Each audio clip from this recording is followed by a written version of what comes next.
What's up, guys? Welcome back for another showcase video for Toukiden 2. So, this time we're going to be doing the bow, as you can see, the one that is on my back. Now, I don't really want to get too in-depth into, like, Mitama and stuff like that in this one, but this is what I've got going right now. Attack, space, speed, and there are reasons for all those. Here are my skills that I currently got. I don't have anything as far as skills are concerned, but I do have it set up to where I've got a lot of passives going right now. The ones of note are a Matchless Archer, right here. Increases the damage you inflict when using Homing Arrow, enables you to select a wider target area. I haven't noticed that. Then it also restores focus, but, you know, that's only after defeating or destroying, so it's not that big a deal. And then Convergence is the one that I really like. It increases the damage that you inflict when using single arrow, which is just holding square to attack. And then it enhances the effects when using strong draw, which I will get into a little bit later once we're actually fighting a thing. But yeah, there you go. Fun stuff. What's up, Dan? Welcome to the stream. I am super duper proud of you for making it to a stream. Okay, so, let's see. What do we want to fight? An Edax? We can fight an Edax. Sure, let's fight an Edax. Why not? And it'll just be myself. So yeah, the bow. The bow. I'm a big fan of the bow. I've liked the bow since the first one. It's really, really fun to use. It's a good go-between as far as, you know, closer range and, you know, long-range attacks and whatnot. Because you have to be a certain distance away and all that. But anyway, let's get into this. So, you've got your basic attack, which is you hold square. There you go. Pretty basic stuff.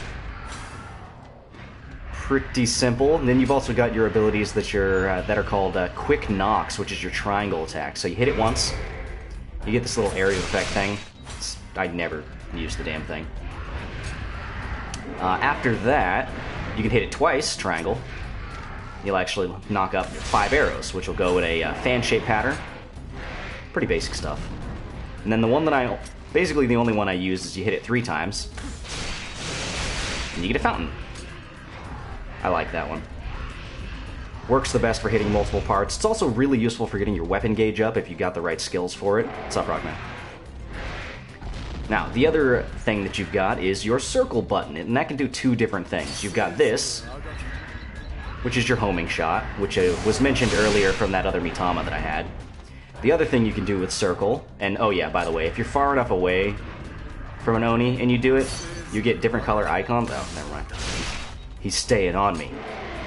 I might not be able to show you, but you got lighter targets that'll show up. I'll try to get far enough away to show you. Yeah, there you go. Those ones right there. Those are less damaging, but generally speaking, it's easier to use them because you can be further away. Now, the next thing that you can do with circle, other than holding it down, is you can just tap it.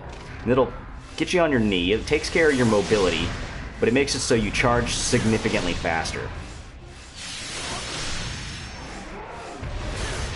Pretty easy.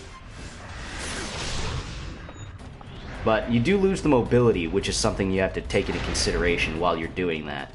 But, yeah. Oh, also, something I should mention. My charge times are severely reduced because of my Mitama skills that I have. A couple different skills in particular. I believe Sarutobi, my speed Mitama, actually makes it so that it's a lot quicker. But, anyway. In addition to that, one thing you need to keep in mind with the bow is something that is, it's not specifically told in the instructions, but okay. Normally, the way it works is you, like, lock on, you hold square, okay? And that's how you can actually do your attacks. But me, personally, I don't like to lock on to targets when I'm using a ranged weapon.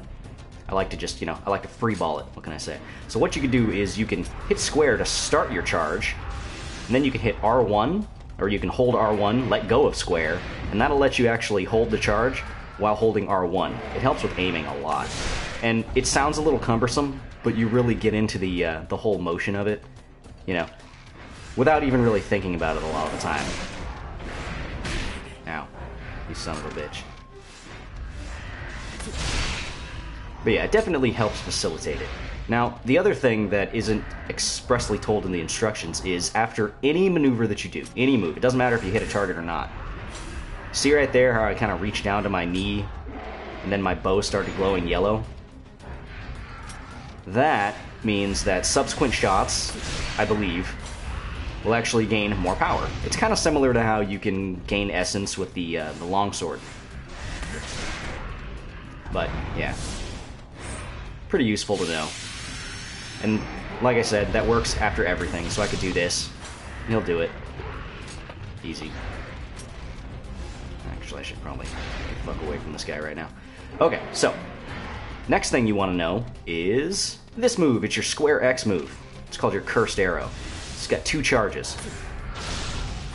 Technically 3, I think. So, yeah, you can do your little quick one, which is just a single. You can charge it up to the 2nd level, I suppose. I guess you would call that the 2nd level. Where you get one little boink there, and then you shoot 3. And then if you charge it up to level 3, you'll get 5. I generally only shoot the higher level one, because it charges relatively quickly, all things considered.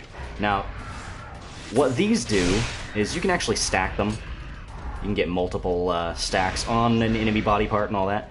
Now, what these do is, if you follow them up with subsequent shots to them, doesn't matter what type of shot you use, they will incur damage bonuses upon shooting them. However, if you use single shot, they will actually explode, and I'll try to demonstrate that here. Yeah, you do that thing. Then we'll wait for him to stop.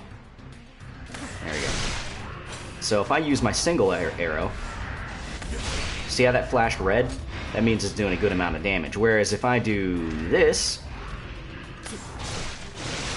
they just kind of flash white. Now it does do extra damage, but it's not as much. It's not as much. Now, one thing that is actually said in the instructions is your evasion shot. And this is something that a commenter was actually talking to me about. I think it was Hedge that was telling me about it. He was having some issues with the rifle and one of the ammo shots that they changed up slightly. But what you can do with this is, during any one of your shots, if you're sitting here like this, you can do an evasion shot. Pretty easy. Now, the way you do that is... doesn't give you iframes, but the way you do that is while you're in the middle of your aiming, you just hit square X, and that's it. And just knocks you back.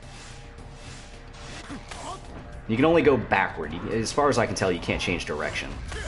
Now, as far as how much damage that does, I have no clue. But you can do it like this, too. And then that'll also put you mid-air as well, if that's something you want to do. But yeah, that's basically the gist of the bow and arrow. It's a pretty fun weapon. You can do a lot with it. Now, as far as tips for the bow and arrow, I would say, just because I don't normally use lock-on, it is still fairly useful. Like, say, for instance, by the way, if you're holding circle to do your homing arrow, if you hold R1, it'll actually focus where you're aiming your reticle, which can help out. Alright. The stunning was not necessary, EX. Anyway. So yeah, as you can see, my little icon gets bigger and smaller. That's because I'm tapping R1 or holding R1. So. Yeah. We'll go ahead and let our focus come back. And then we'll just go ahead and kill this guy. What's up, FL? Oh yeah. I like to use Mirage. The reason I like to use Mirage is because you actually end up shooting double arrows, which is pretty cool. Especially with a bow like this.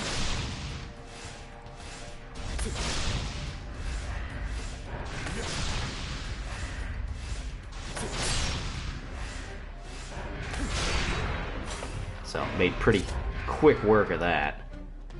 Whether or not I'm going to be able to purify this or not, that's a... Yeah. I think I'll be able to do it just because I've got that Space Mitama for my my defensive one, so he makes it so that I can purify things faster. So yeah. Fun stuff. Now, it is still to my benefit to actually stay at full health. So I should probably keep doing that. So yeah, that's basically the whole rundown for the bow. It's a lot of fun. I don't use cursed arrows as much as I should, because they are very useful. No. How about not? I use a lot of the fountain, though. Like I said earlier, it's good for...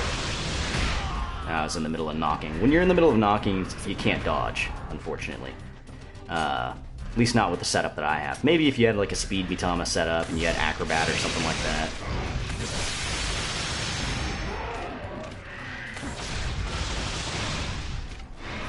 But yeah, if you have the right skill setups, the bow is very good for getting destroyers and unity and all that. Just because of fountain. Fountain is the one thing that'll really get you that. Fuck you. Give me your leg. Let's take care of your mobility. But yeah. That's the general gist of the bow. Oh, also, I really like to use Mirage with a fountain, because it just looks cool.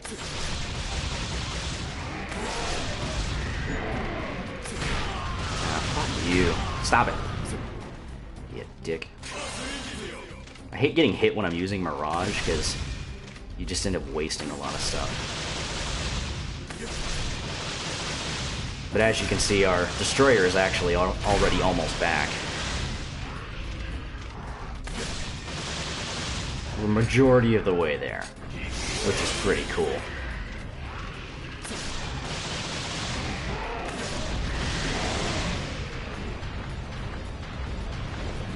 Nope. Now, one thing to keep in mind, focus, or not focus, fountain, the fountain arrow, the one that I've been using this entire time, it doesn't do a whole lot of damage. Stop it. Stop it. Cut that shit out. It doesn't do a whole lot of damage. I've done some little tests here and there, and it seems to do less damage than one single charged arrow up to max level charge. So, it's not for damage. You're doing it for multi-hits. Maybe status effects. I haven't done... Oh, god damn it. I haven't done all, like, the necessary testing to see if it's more effective as far as you know, elements are concerned and stuff like that. So, yeah. That's why I don't really like to lock on a lot of the time, actually. Okay, can you not? Yes, thank you. Give me your arm. There we go. Might as well just do this. I don't have to be this close since I've got Purity, but whatever. As long as I don't get hit here and get destroyed. Yeah, about that. I've still got it. Don't push me out of the way, you asshole. It didn't even do any damage. He just pushed me a little. You jerk. Alright, so let's see if we can shoot him in the back here. Ah, fuck you. Okay, fine. There. I don't even care. I don't even care. Just whatever. You know what? Oh, also another thing that I should probably mention. When you're using your arrows, you see how it went from, I'm trying to explain something here, Edax, you son of a bitch. But you see how it went from a bright red to like a yellow to a nothing up there?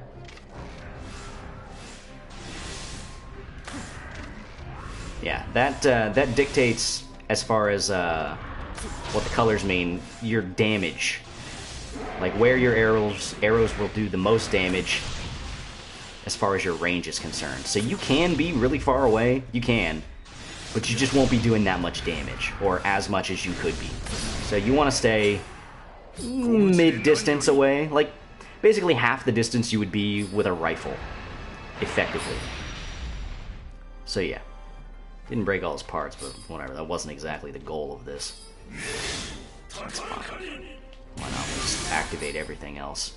Oh, also another thing, when you've got Mirage, everything is double. Everything. That includes destroyers. So if you want to do an ass load of damage with destroyers, there you go. That's a thing you can do.